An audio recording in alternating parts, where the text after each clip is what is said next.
Hi friends, മഴതോരും മുമ്പയുടെ ഏറ്റവും പുതിയ എപ്പിസോഡിൻ്റെ വിശേഷങ്ങളിലേക്ക് എല്ലാവർക്കും സ്വാഗതം. അങ്ങനെ നമ്മുടെ ബാലചന്ദ്രനെ സ്റ്റാൻലി വിളിച്ചുല്ലോ. അങ്ങനെ ബാലചന്ദ്രൻ സ്റ്റാൻലിനെ കാണാനായിട്ട് സ്റ്റാൻലിയുള്ള ഹോട്ടലിലേക്ക് ചെല്ലുവാണ്. അവിടെ ചെന്ന് കഴിഞ്ഞിട്ട് ഹോട്ടലിൻ്റെ താഴെ വെച്ചിട്ട് ബാലചന്ദ്രൻ സ്റ്റാൻലിനെ വിളിക്കുന്നു. അപ്പോൾ സ്റ്റാൻലി പറയും, ഞാൻ റിസപ്ഷനിൽ ഇൻഫോം ചെയ്തിട്ടുണ്ട്, കയറിപ്പോരെ എന്ന് പറയും. അങ്ങനെ ബാലചന്ദ്രൻ വളരെ എന്തൊക്കെയോ ആ മനുഷ്യൻ്റെ മനസ്സിൽ കൂടെ പോകുന്നുണ്ട്. അയാൾ ഭയങ്കര ടെൻഷനാണ്. അങ്ങനെ ബാലചന്ദ്രൻ ആ റൂമിൻ്റെ അവിടെ പോയി ബെല്ലടിക്കുവാണ്. അപ്പോൾ സ്റ്റാൻലി വന്ന് വാതിൽ തുറന്ന് വളരെ മാന്യമായിട്ട് തന്നെ സ്റ്റാൻലി അകത്ത് വിളിച്ചിരുത്തുന്നൊക്കെ ഉണ്ട്. എന്നിട്ട് ചായ വേണോ, കോഫി വേണോ, കൂൾ ഡ്രിങ്ക്സ് വേണോ എന്നൊക്കെ ചോദിക്കുന്നുണ്ട്. അപ്പോൾ ബാലചന്ദ്രൻ പറയും, എനിക്കൊന്നും വേണ്ട എന്ന് പറയും. അപ്പോൾ സ്റ്റാൻലി പറയും, നിങ്ങളന്ന് വന്നിട്ട് എൻ്റെ വീട്ടിൽ വന്നൊരു ബോംബ് പൊട്ടിച്ചിട്ട് പോയില്ലേ, അതിനുശേഷം ഞാൻ ആകെ അപ്സെറ്റാണ്, ഞാൻ ഓരോ കാര്യങ്ങൾ ആലോചിച്ചുകൊണ്ടിരിക്കുകയാണ് എന്നൊക്കെ പറയും. അപ്പോൾ ബാലചന്ദ്രൻ പറയും, അത് സ്വാഭാവികമാണ് മിസ്റ്റർ സ്റ്റാൻലി ജോസഫ് എന്ന് പറയും. അപ്പോൾ സ്റ്റാൻലി പറയും, എനിക്ക് ഒരുപാട് സംശയങ്ങളുണ്ട്.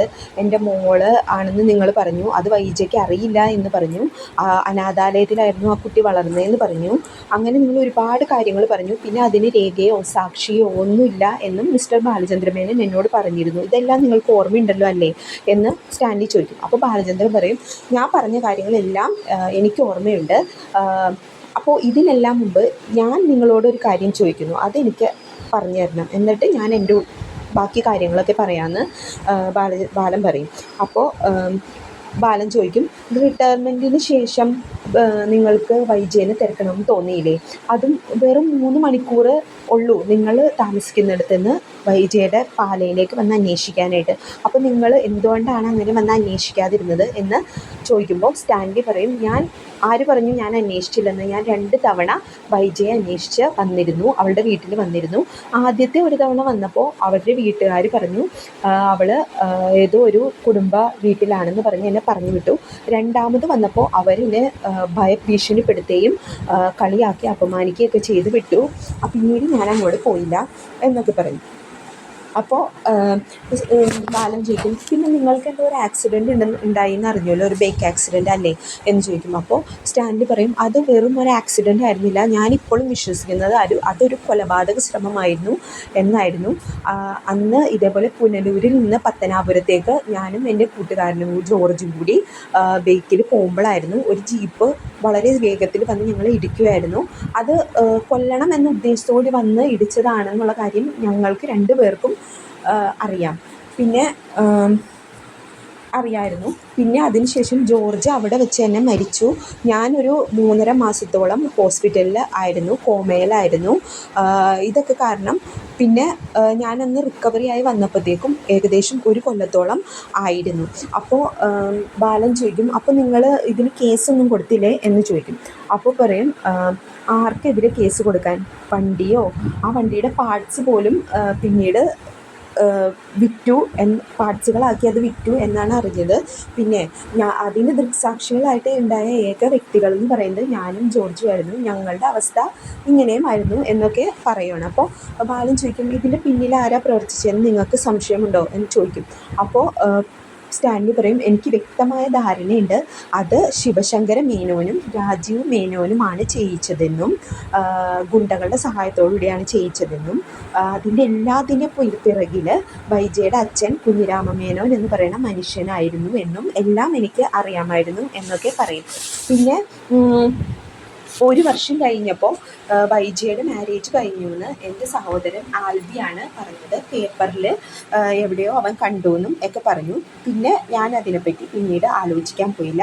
പിന്നെ കുറച്ച് കഴിഞ്ഞപ്പോൾ ഞാൻ എല്ലാവരെയും പോലെ ഒരു കല്യാണം കഴിച്ചു, പുതിയൊരു ജീവിതത്തിലേക്ക് കടന്നു എന്നൊക്കെ സ്റ്റാൻലി പറയും കേട്ടോ.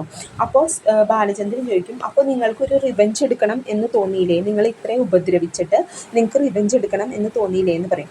അപ്പോൾ സ്റ്റാൻലി പറയും, ഒരു റിവെഞ്ചിനെ പറ്റിയൊന്നും ഞാൻ ചിന്തിച്ചില്ല. കാരണം അവരുടെ ഭാഗത്തു നിന്ന് നോക്കുമ്പോൾ അവർക്ക് ചേരാത്തൊരു ബന്ധമായിരുന്നു ഞങ്ങളുടേത്. 2 മതം, 2 സംസ്കാരം, പിന്നെ അവരൊക്കെ കാരണവന്മാരാണല്ലോ, അവർക്ക് ചില വൈരാഗ്യവും ശാഠ്യങ്ങളും ഒക്കെ ഉണ്ടാവുമല്ലോ. എൻ്റെ അപ്പച്ചനും ഇതുപോലെ തന്നെയുള്ള ഒരാളാണ് എന്നൊക്കെ സ്റ്റാൻലി ബാലനോട് പറയുകയാണ്.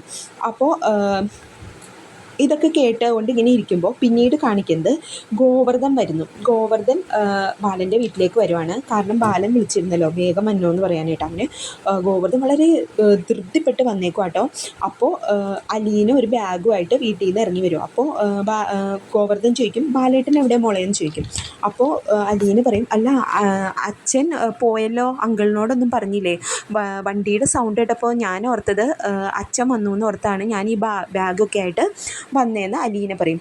അപ്പോൾ ഞാൻ വേണമെങ്കിൽ വിളിച്ച് നോക്കാം അങ്കിളെ എന്ന് അലീന പറയുമ്പോൾ, വേണ്ട മോളെ ഞാൻ വിളിച്ചോളാം എന്ന് പറഞ്ഞ് ഗോവർദ്ധൻ നമ്മുടെ ബാലചന്ദ്രനെ വിളിക്കുകയാണ്. അപ്പോൾ ബാലൻ ഫോൺ എടുത്തിട്ട് പറയും, താൻ ഞാൻ ഈ പറയുന്ന സ്ഥലത്തേക്ക് പോരെ, ആ ബാഗും കൂടി കയ്യിലെടുത്തോ, പിന്നെ അവിടെ ആരോടും ഒന്നും പറയാൻ നിൽക്കണ്ട, ഇനി അവരാരെങ്കിലും ചോദിക്കുവാണെങ്കിൽ തന്നെ നമ്മുടെ ഏതെങ്കിലും ഒരു ക്ലയൻറ്റ് വന്നാന്ന് പറഞ്ഞാൽ മതി എന്നൊക്കെ ഗോവർദ്ധനോട് പറയുന്നുണ്ട്. ഇത് കേട്ടപ്പോൾ ഗോവർദ്ധൻ എന്തിനാ അലീനയോട് യാത്രയൊക്കെ പറഞ്ഞ് പോരാൻ പോവാണ്. അപ്പോൾ അലീന ചോദിക്കുന്നുണ്ട് കേട്ടോ, എന്താ അങ്കിളെ വല്ല പ്രശ്നമുണ്ടോ, അങ്കിളിന് വല്ല ടെൻഷൻ ഉണ്ടല്ലോ, പിന്നെ എന്തോ ഒരു വെപ്രാളം ഉണ്ടല്ലോ എന്നൊക്കെ ചോദിക്കുകയാണ്. അപ്പോൾ ഒന്നുമില്ല മോളെ എന്ന് പറഞ്ഞിട്ട് ഗോവർദ്ധൻ അവിടെ നിന്ന് പോവാണ്. അപ്പോൾ ഈ ഗോവർദ്ധൻ വരുന്നുണ്ടെന്ന് കേട്ടപ്പോൾ സ്റ്റാൻലി ചോദിക്കും, എന്താ നമ്മുടെ കോൺവെർസേഷന് അയാൾ വന്നത് ഒരു തടസ്സമാവൂലേ എന്നൊക്കെ ബാലനോട് ചോദിക്കുമ്പോൾ ബാലൻ പറയും, ഇല്ല അയാൾക്ക് എല്ലാം അറിയാം, നിങ്ങൾ ആരാണെന്നും അതേപോലെ തന്നെ അലീന ആരാണെന്നും എല്ലാം അയാൾക്കറിയാം, അതുകൊണ്ട് ഒരു കുഴപ്പമില്ല എന്ന് പറയും. അപ്പോൾ സ്റ്റാൻലി പറയും, എന്നാൽ ഇനി പറയൂ, നിങ്ങൾ എനിക്കറിയേണ്ട വിവരങ്ങൾ എനിക്ക് പറയൂ, നിങ്ങൾ എങ്ങനെയാണ് ഇത് അറിഞ്ഞതെന്നും വൈജിക്ക് അറിയില്ല എന്ന് നിങ്ങൾ പറഞ്ഞൂല്ലോ, അതിൻ്റെയൊക്കെ കാര്യങ്ങൾ പറയാൻ പറയും. അപ്പോൾ ബാലൻ പറഞ്ഞു തുടങ്ങുവാണ്, നെയ്യാറ്റിൻകരയിലെ ഒരു സ്വകാര്യ ഹോസ്പിറ്റലിൽ വെച്ചിട്ടായിരുന്നു വൈജിയുടെ പ്രസവം നടത്തിയത്. അവിടുത്തെ മാനേജ്മെൻറ്റും ഡോക്ടേഴ്സും ഒക്കെ ആയിട്ട് ഇവർ കൂടി സംസാരിച്ചിട്ട് ആണ് ഈ ഒരു പദ്ധതി തയ്യാറാക്കിയത്. അപ്പോൾ വൈജിയുടെ ഡെലിവറി ഒരു കോംപ്ലിക്കേറ്റഡ് ആയതുകൊണ്ട് തന്നെ കുഞ്ഞ് മരിച്ചു പോയി എന്നാണ് വൈജയനോട് പറഞ്ഞേക്കണേ. എന്നിട്ട് ഈ നമ്മുടെ കുഞ്ഞിരാമ മേനോനും ശങ്കുണ്ണി മേനോനും കൂടി ഈ കുഞ്ഞിനെ കഴക്കൂട്ടത്തുള്ള ഒരു സ്നേഹനികേതനം എന്ന് പറയുന്ന ഒരു ഓർഫനേജിൽ കൊണ്ടുപോയി ആക്കുകയായിരുന്നു ചെയ്തത് എന്നൊക്കെ പറയും. അപ്പോൾ പിന്നീട് ഇതിൽ നമ്മുടെ ഗംഗാധര മേനോനും ചില കൈകളുണ്ടെന്നു പിന്നീട് എനിക്ക് മനസ്സിലായി, അന്വേഷിച്ചപ്പോൾ മനസ്സിലായി എന്നൊക്കെ ബാലൻ പറയാണ്. അപ്പോൾ ബ്രിജിത്ത മമ്മി എന്ന് പറയുന്ന ഒരു സ്ത്രീയായിരുന്നു ആ ഓർഫനേജ് നടത്തിക്കൊണ്ടിരുന്നത്. അവിടെ ഒരു 22.5 വർഷക്കാലം അവൾ അവിടെ താമസിച്ചിരുന്നു.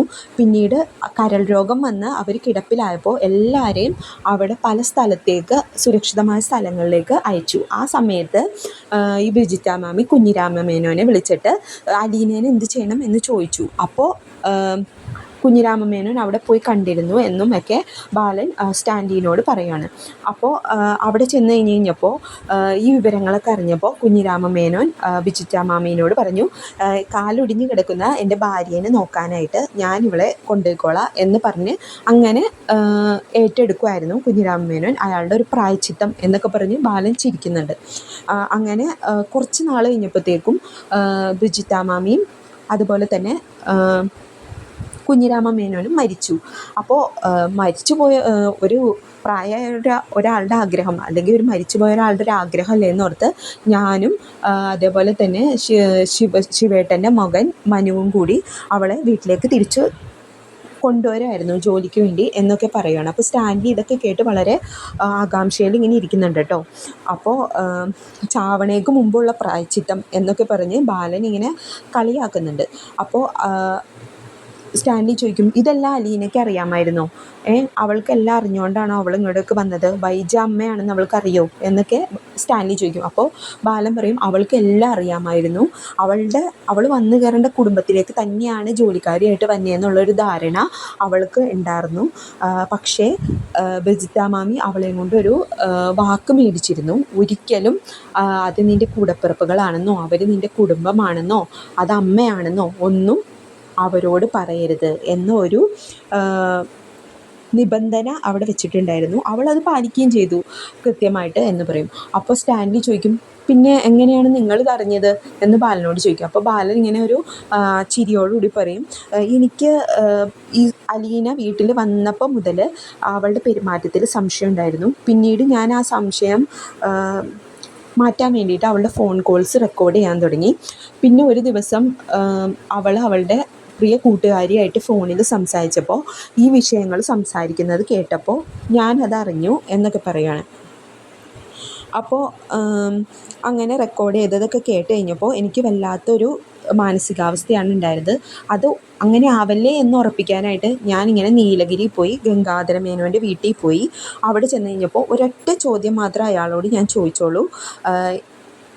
വൈജയ്ക്ക് കല്യാണത്തിന് മുമ്പ് ഒരു കുഞ്ഞുണ്ടായിരുന്നോ എന്ന് മാത്രമേ ചോദിച്ചുള്ളൂ. എൻ്റെ ചോദ്യത്തിൽ അയാൾക്ക് ഉത്തരം ഉണ്ടായിരുന്നില്ല. അപ്പോൾ തന്നെ എനിക്ക് ഉറപ്പായി ഞാൻ ചതിക്കപ്പെട്ടു എന്നൊക്കെ ബാലൻ ഇങ്ങനെ വളരെ വിഷമത്തോടുകൂടി പറയാം കേട്ടോ. അങ്ങനെ ബാലൻ പറയും, മിസ്റ്റർ സ്റ്റാൻലിക്ക് അറിയോ, ഞാൻ ഒരുപാട് സ്നേഹിച്ചിരുന്ന പെണ്ണായിരുന്നു വൈജ. ഒരിക്കൽ ഒരു ലവ് ലെറ്റർ ഞാൻ കൊടുത്തു എന്ന് പറഞ്ഞിട്ട് അവളത് വീട്ടിൽ കാണിക്കുകയും അവളുടെ അച്ഛൻ കുഞ്ഞിരാമമേനോൻ എന്ന് പറയുന്ന ആ മനുഷ്യൻ എൻ്റെ ചെകിട്ടത്തടിച്ച് എന്നെ പറഞ്ഞു വിടുകയൊക്കെ ചെയ്തിട്ടുണ്ട്. അന്ന് ഞാനൊരു തീരുമാനമെടുത്തു, ഞാൻ എന്തെങ്കിലും ഒരു കല്യാണം കഴിക്കുന്നുണ്ടെങ്കിൽ അത് വൈജേനെ ആയിരിക്കും എന്ന് ഞാൻ കല്യാണം കഴിക്കുന്നതിന് മുമ്പ് ഞാൻ വിചാരിച്ചിരുന്നു.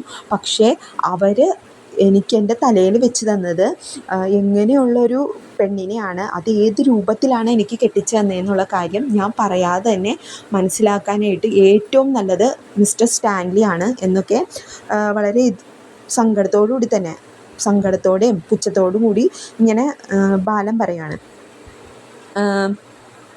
അപ്പോൾ സ്റ്റാൻലി പറയും, മിസ്റ്റർ ബാലൻ, എനിക്ക് എൻ്റെ മോളെ ഒന്ന് കാണണമായിരുന്നു എന്ന് പറയും. അപ്പോൾ അങ്ങനെയൊക്കെ പറയുന്ന കുറേ നിമിഷങ്ങളുമായിട്ടാണ് ഇന്നത്തെ എപ്പിസോഡ് വരുന്നത്. അതിന് ശേഷം നമ്മുടെ ഗോവർദ്ധനോട് ബാലൻ പറയുന്നുണ്ട്, ഇപ്പോൾ ഈ പറയണ സ്റ്റാൻലിയുടെ റൗണ്ടാണ്, ഇത് കഴിഞ്ഞിട്ടാണ് ഇനി വൈജയനെ ഞാൻ കാണാൻ പോകുന്നതെന്നും ഇയാൾക്ക് പൂർണ്ണമായ സ്നേഹവും ആ മകളെ വേണമെന്നുള്ള ബോധ്യവും ഉണ്ടെങ്കിൽ മാത്രമേ ഞാൻ എൻ്റെ മോളെ അയാൾക്ക് വിട്ടുകൊടുക്കുള്ളൂ എന്നൊക്കെ പറയുന്നുണ്ട് ഗോവർദ്ധനോട്. അപ്പം ഈ ഇത്തരത്തിലുള്ള വളരെ നല്ല നിമിഷങ്ങളൊക്കെ ആയിട്ടാണ് ഈ ഇന്നത്തെ എപ്പിസോഡ് തീരണത്. അപ്പോൾ എല്ലാവരും ഇഷ്ടപ്പെട്ടെങ്കിൽ ഈ ചാനൽ ലൈക്ക് ചെയ്യണം, സബ്സ്ക്രൈബ് ചെയ്യണം. അപ്പോൾ ബൈ.